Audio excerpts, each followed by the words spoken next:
আমার বাসা এখানেই সামনে। তো সকালবেলা একটা ফোন আসলো যে তাপসদা এখানে অনেকগুলি ওষুধ ফেলে রেখেছে, কে বা কারা রাতের অন্ধকারে কোত্থেকে আসলো। তারপর সঙ্গে সঙ্গে তাদেরকে বললাম যে তোমরা এখন তো আজকে সরস্বতী পুজো, সবখানেই ব্যস্ত আছে সবাই, তোমরা সংবাদ মাধ্যম এবং ইলেকট্রনিক মিডিয়াগুলিকে আগে জানাও, ওনাদের মাধ্যমে সরকারের দৃষ্টি আকর্ষণ করো একটু। ঘটনা হচ্ছে এটা একটা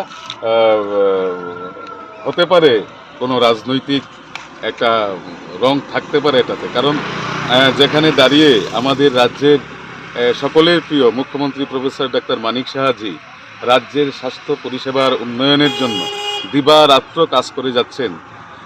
উনি শুধু মুখ্যমন্ত্রী নন, উনি এই রাজ্যের একজন প্রখ্যাত চিকিৎসকও বটে।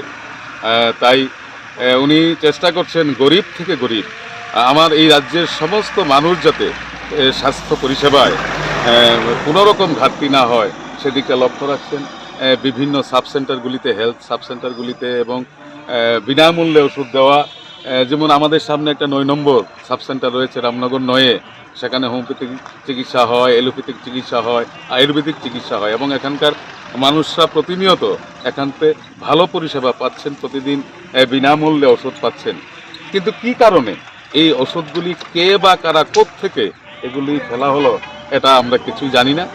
তো আমরা আপনাদের মাধ্যমে সরকারের এবং স্বাস্থ্য অধিকর্তার কাছে এই আওয়াজটুকু পৌঁছাতে চাই, এটার একটা সুষ্ঠু তদন্ত হোক।